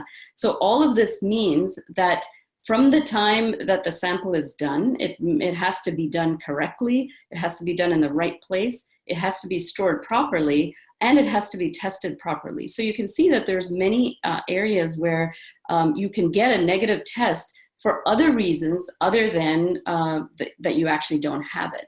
So I think the best general advice is, if you have symptoms that are compatible with it, but your test is still negative, see if you can get tested again. Obviously, you should be talking to your doctor about this, but see if you can get tested again maybe a day or two later. That might help if the clinical symptoms don't make it obvious. Thank you. The next question is for Dr. Guntupalli. What are the do's and don'ts when someone you know is seriously ill with COVID? Yeah, as I mentioned, you know, there are several of us who already know somebody who may be seriously ill with COVID. What I would say is, do support the family. Do what you would do is flood them with calls and talk to, I'm sure everybody has doctors in their family, talk to 10 other doctors, get advice and text them, are they getting this, are they getting that? I see this quite a bit, that one person is in the hospital seriously ill and everybody else is asking about how that person is doing. So medical voyeurism and looking on the Google and being a Google doctor and getting all the literature and flooding that family, whether they're doing this or not, will confuse them. So I would strongly advise that just support them from a distance. If you can take them food, or if you can take care of their children, or something you can do from a distance, be helpful. Don't be in their way and don't confuse them, because it's a very trying time for that family. So you need to kind of leave them alone. One of my friends got positive, and she just texted me saying that I'm dying of all the sympathy I'm getting and all the calls than from actual disease. So that's what I would say. Thanks so much. The next question is for Dr. Meera Narasimhan. The question is, I have a relative in the hospital. I cannot visit or communicate. I feel helpless. I feel anxious. What can I do? Love to hear your thoughts on this. I think I would agree with everything that Dr. Guntupalli just mentioned about kind of others who are trying to be helpful. While it can be gut-wrenching for an individual who has a family member who's in the hospital, and this has, we've had kind of people that we've provided advice and recommendations to who have approached us with a very similar scenario. And this does not apply just to a family member who's been hospitalized. It could also be, especially for those who are, extremely ill and clearly have very bad prognosis, the fear of a loved one dying alone. And that can create a great deal of guilt feelings in an individual. So it's first and foremost, I think it's important to acknowledge the feelings that you're going through about your family member being in the hospital and what you're going through. So that's important. Number, what we just talked about in terms of voicing those concerns, be it with a spouse, with a family member, or with a care provider, would be extremely helpful. Try as much as possible to communicate with that family member, be it via kind of, if there's a possibility of connecting via the phone, kind of even within kind of, the settings that they are in within the hospital, or the care team, the physicians, the kind of, the treatment team that's out there, trying to set reasonable expectations. They are trying to do the best they can. You do the best you can in terms of being supportive of them, as well as the care they're providing to the family member. Be pragmatic. Think about kind of what else do they need? Are there healthcare records that they need? Are there other family members that need to be contacted, just to make sure people are informed? So that's important. But most important of all is to kickstart self-care into a hyperdrive that we just talked about. Making sure you are doing the best you can to maintain that resilience of your physical, mental, and spiritual health. Yesterday with the healthcare providers, I talked about kind of eating kind of the right food, the sattvic food, which provides you the deha balam, the physical resilience. And then how do you then kind of have, mindfulness, other things, meditation techniques that you can do to create that strength and resilience within the mental health time frame, and then spiritual exercises, which then enhances the Atma Bala.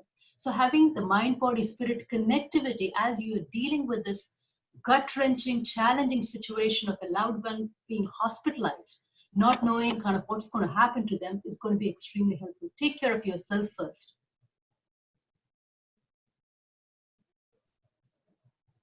Thank you, Dr. Narasimhan, for that answer. I think Dr. Hari has just finished his the question to you. So I will start asking some questions. I'll start with Dr. Gopinath. And this is a frequently asked question that we've seen on our question live monitor. So the question goes, I have heard a lot of people are using anti-malarial medications to prevent or treat COVID.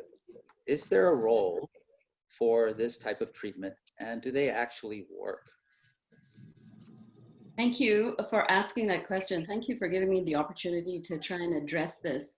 So yes, there has certainly been a lot of press, a lot of talk about the potential utility of hydroxychloroquine and chloroquine to either prevent or treat this infection.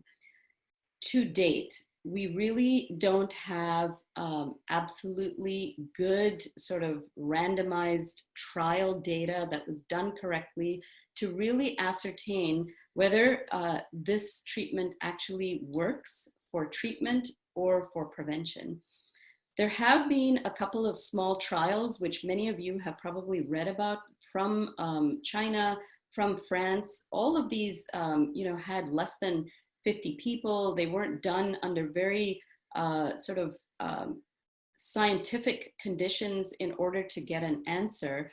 But even with that, neither one of them really showed much of a difference in comparison to not taking it. So, I mean, I think that we have to be really careful with this, because some of you may have heard that in Africa, certainly when the talk about hydroxychloroquine and chloroquine started really making the rounds, a couple of people did take it, just out of the blue, thinking they would prevent from getting themselves from getting COVID-19. And they ended up actually having very serious consequences.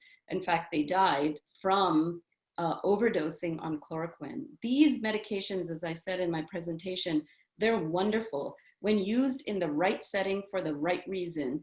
But we have to remember that any medicine, no matter what it is, has side effects. And I think that in the zeal to sort of protect ourselves and prevent ourselves and our loved ones from getting sick, we have to really just make sure that we're not making a bad situation worse. Thank you. Thank you, Dr. Gopinath. My next question is for Dr. Kalathia. So, Dr. Kalathia, how can we follow the teachings of Swami and serve society in this setting? You did address this in many ways in your talk, but again, I think that's some of the recurring theme we're getting in some of these questions. So I'll kind of rephrase that to you like that. I'm sorry, I missed that question again. The question is, how can we follow Swami's teachings and serve society also in this crisis? Sairam, yes. So, obviously, first of all, the urge and prompting that make us want to serve is a good thing. We always want to make sure that first we do no harm. That's one of the things Swami has emphasized to us, is you have to use discrimination.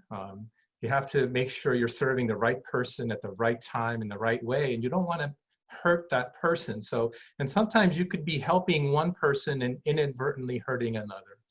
And I think that bears well in this scenario, because by going out and trying to serve others, we don't want to hurt our society and our community by potentially exacerbating the spread. And we want to set the example. If we go out, then others may mimic what we're doing. So we just have to be very, very careful. There are ways that you can keep your 6-foot distance. You can wear a mask. Perhaps you can designate somebody to deliver some products to a local shelter. So certainly you can do that. Some places can arrange for local restaurants that are also being devastated by this because they have no business. So some devotees are getting together and placing orders and having the restaurant deliver supplies to different shelters and places that are in need. So certainly there are opportunities to go out into the community and participate, but they should be done within the guidelines of our governing bodies, health departments, governments, and keeping that principle in mind, that are we setting a good example? Are we causing any harm? So, thank you. I think that's an excellent answer, because we've been asked several questions about, can I go out and do service in my community? We're used to feeding people, but if it violates the rule of the local community, that you're actually doing a disservice if you're infecting others by doing that, or potentially catching an infection outside and infecting your family. Thank you, Dr. Kalathia. I have another question for you, Dr. Kalathia, and it's a mask question. We've had several questions about masks. I know Dr. Gopinath just answered about washing them, but this is a question about how effective, there's multi-parts to this. So how effective are masks? I think it depends on which type of mask, that question. And then some people ask, can I double a mask? That is, if I wear one mask, is it more effective if I wear 2 or 3 masks? The other questions were about cleaning homemade masks, which I think is a bit controversial. We see different things stated online and even by the CDC about that. But I think Dr. Gopinath kind of answered that with disposal, probably safest to dispose disposable masks. So I'll leave you with the 2 questions of how effective are masks, and does it help to double up or triple up masks if you're at home using them? Yes, thank you for that question. Yeah, there's been a lot of back and forth about masks, and I know in the US, they've been a little late in recommending as a society that we all wear masks. And I think going back to, a cloth mask is very, very helpful when we sneeze and cough. Even when we talk, little bits of particles, of saliva come out when we talk. That's very common. You just can't see it with the naked eye.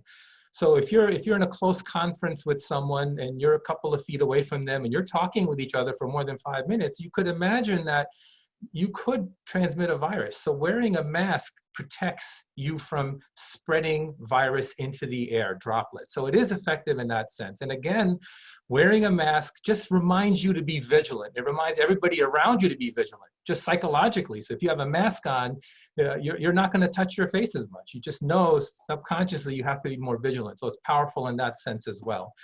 As far as wearing a mask on top of a mask, this is where it's helpful because some of these healthcare providing facilities are very short in masks. And normally these masks are disposable. And many hospital systems are requiring physicians to reuse their masks.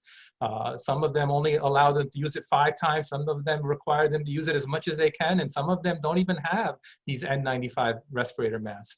So one of the benefits of a homemade mask is you can wear as a healthcare professional, you can wear a homemade mask over your N95 respirator mask because that will protect it from getting gross soilage on it. And so your N95 mask will be protected and last longer because you're having to reuse it. And the advantage, as mentioned before by Dr. Rami, of a cloth mask as regular people in society is when you put that through the washing machine with detergent and the dryer, you've killed the virus. So that's the benefit. For a regular person, it's better than a surgical mask because you can't really wash the surgical mask, it'll fall apart. But a cloth mask, you can actually wash it and wear it over and over again. Thank you very much. This next question is for Dr. Sampath Madapalli, who is an ER physician in Ohio. And so he's seen many patients with COVID-19 symptoms. So the question is, when should I go to the emergency room? And when should I not go and take care of myself at home? Sairam, everyone. It's a very good question because a lot of people are having a lot of anxiety about COVID-19. And when should I go and when should I stay? It's a very reasonable question to ask. The common symptoms that were discussed are the things that we are seeing in the ER all the time. People are coming in with a lot of fatigue, with cough, with shortness of breath, nausea and vomiting. I would say if you're having any of those symptoms to a great deal of severity, if you feel like you can't manage this at home by yourself within the means that you have, those are good reasons to come to the ER. People are having what we call intractable nausea and vomiting. It means you're unable to stop it no matter what you do, whatever home remedies you try. Then we would be able to help by giving medications, by giving fluids to check how dehydrated people are. But also bear in mind, we're not only dealing with coronavirus and COVID-19 symptoms.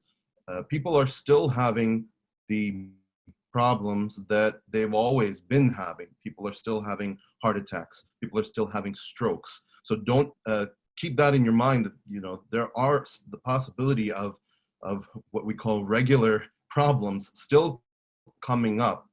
There's some overlap between coronavirus symptoms and other things. So if it's bothering you enough, then you should go to the ER at least to get checked out. We are actually seeing a huge decrease in volumes of patients coming to the hospital right now. because people are taking advice of staying home and social distancing and things like that, which is great to see. But the ERs are always open for emergencies. That's what they are there for.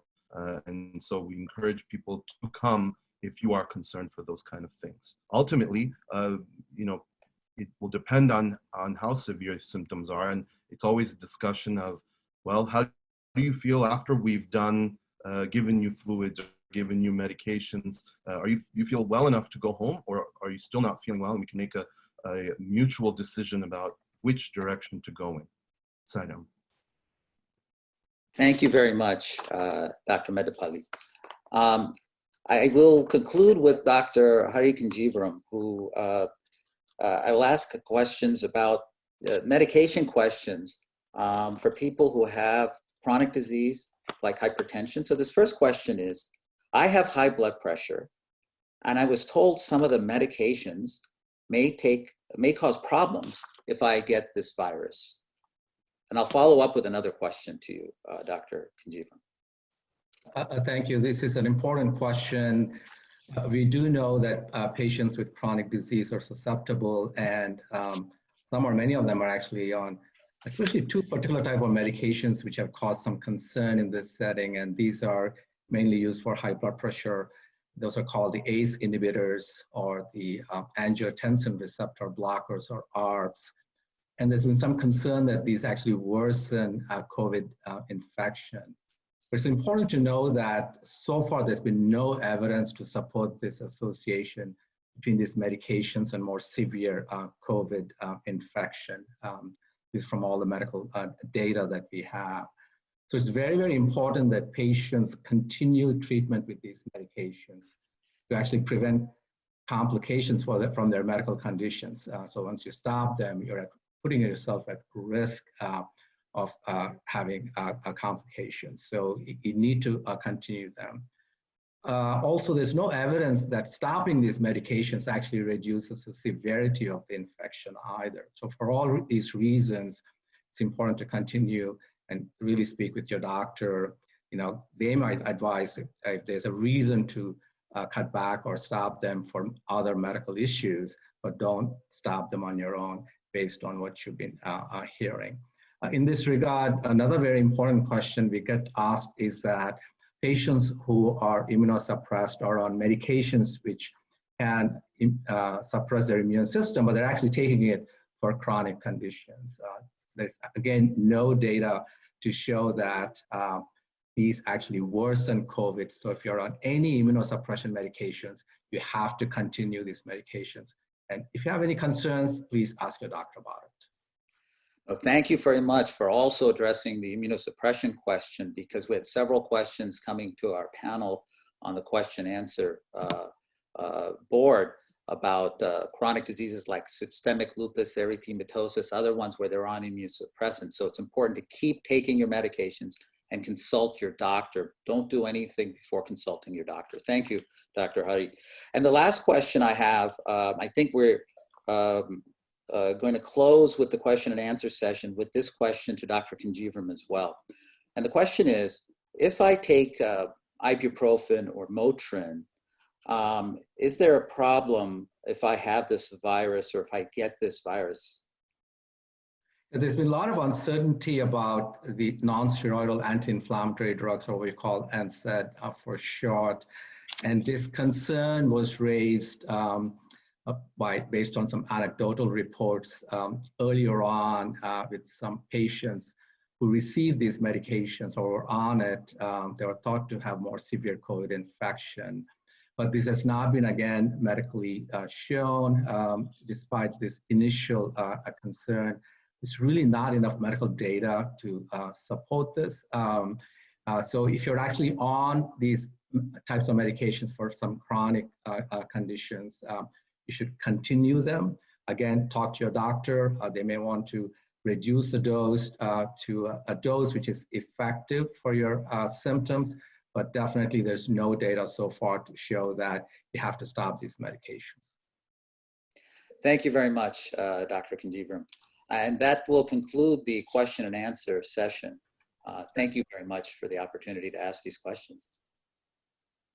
Thank you, Dr. Vijay Chundi and Dr. Hari Kanjivaram, both of you.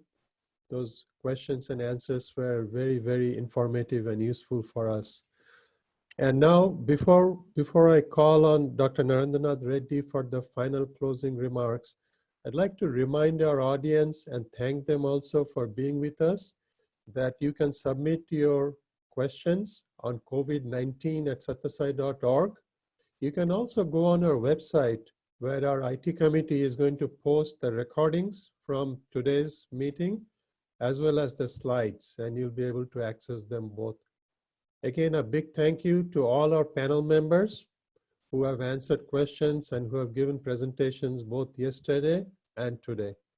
And now, by Swami's grace, we'll call upon Dr. Narendranath Reddy for some closing remarks. Dr. Reddy, please. Sairam, everyone. First I would like to thank all the panelists for excellent presentation, and this is beautiful, integrating science and spirituality. As Swami says, science without spirituality or humanity is not only useless, but positively dangerous. So our panelists beautifully presented this integrating science and spirituality. And also I would like to thank all the senior SSAO officers, other members, devotees who have joined this session. Please share any useful information you get from here with your fellow members and fellow devotees. And as Swami said, you need a boat and to cross the river. Then the purpose is served. Similarly, we need this body to reach our goal, which is to realize our divinity. So focus should not be on the boat, focus should not be on the body, but how it serves as a vehicle for us to reach the goal. That is what Swami reminds us, because health is essential for happiness, and in general, happiness is essential for health, because happiness, we are not happy, as Dr. Meera nicely said, fear, anxiety, or a system, endocrine system, neurochemical, they're all disturbed, and that will spoil the health. And how do you get happiness? Happiness is when you take God as your guide, protector. And we are very blessed and fortunate. We are the contemporaries of the Avatar Bhagavan Sri Sathya Sai Baba. We came to know him, love him, and be able to serve him. So let us have absolute faith in him, his words, and his teachings. As Jesus said, again, coming back to Easter, mustard seed of faith moves mountains. So similarly, if you have absolute faith that Swami is with us, which is true, he is with us, above us, below us, always with us, then we have nothing to fear. Swami said beautifully, Samshayatma Vinashyati, a man with doubts will perish. At the same time, Shraddhavan Labhate Jnanam, the man with complete faith will attain enlightenment, will be free, happy, and blissful. So as again Jesus said, ask and it shall be given. We can ask for God's love, we can ask for good health, but ultimately the important thing is to get God's grace. And he says, knock, it shall be opened. We knock at the door of the Lord, he will take us into the kingdom. And finally, seek, you shall find. Seek the kingdom of heaven, everything shall be added unto us. So let us ask, knock, and seek. And finally, I will end with the Sai alphabet, ABC of life. Always be calm. And here, always be careful, because we need to be having physical distancing. Somebody said, oh, isn't it the fear, social distancing? It is not social distancing, it is physical distancing, because still socially we are connected, whatever means. We are not staying away, still we are connected by love. We need to remember. As somebody jokingly said in the past, if you love your parents, visit them. Now the same, if you love your parents, stay away from them, because you don't want to give virus to them. So everything changes. As long as the basis for what we do is love, we are good. As somebody said before, if somebody sneezes, may God bless you. Now we say, oh, just stay away from me, because you don't want to spread the virus. So everything you do is how you take in context. Important is it based on the basis of love? So always be careful, and as Dr. Akshay already said, follow the law of the land. and also the instructions of the health care authorities in your own country, in your own region, because even in USA, state to state they vary. So please importantly remember that law of the land and the instructions from the local healthcare authorities. Next is always be calm. So just we should not get agitated, because whatever happens by God's will for our good. He said that, and we should have that complete conviction. So if you do that, then ABC, always be cheerful. Swami said if you are really a spiritual seeker, you should be always joyful, enthusiastic, and smiling. That's a very important quality. Swami said if you have fear, anxiety, and depression, that means you don't have absolute faith in God and you don't have divine love. So whenever we feel low, fearful, depressed, we need to do self-audit. How can I have absolute faith and pure divine love? So that is why final alphabet D, E, F, G. Don't ever forget God. As I said, the only truth is Brahma Satyam Jagan Mithya. Only truth is God alone exists. Everything is illusory and unreal. So all of us, the focus should be on God, then everything else will be taken care of. Swami said, if you have God in front of you, your wealth, health, family, everything is taken care of. So let us give highest priority to God in our life and take care of our body as a boat needed to reach the goal and serve our fellow beings. I actually beautifully said in the words of Swami what service means, what is quality of service, how can we serve. People have misconception only giving sandwiches. You can do by kind thoughts, kind words. So we need to really practice that. So again, I thank all of you for your valuable time, for joining this webinar, and hope it was helpful. And I thank again to Bhagavan for giving this opportunity for us to have this beautiful satsang. Jai Sai Ram. Thank you, Dr. Reddy. I'd like to thank all the audience who stayed with us for this beautiful webinar, and also all the panelists, and remind everybody that your questions and answers will be answered. Your questions will be answered later, and that you will have material on satyasai.org about the webinar today. And lastly, we offered this beautiful satsang and webinar at the Divine Lotus Feet of our Lord Bhagavan Sri Sathya Sai Baba. And I'll request now closing prayers. Thank you. Jai Sai Ram. Samasta loka Sukhino bhavantu. Samasta loka Sukhino bhavantu. Samasta loka Sukhino bhavantu. Om Shanti Shanti Shanti. May all the worlds be happy. Jai Sai Ram.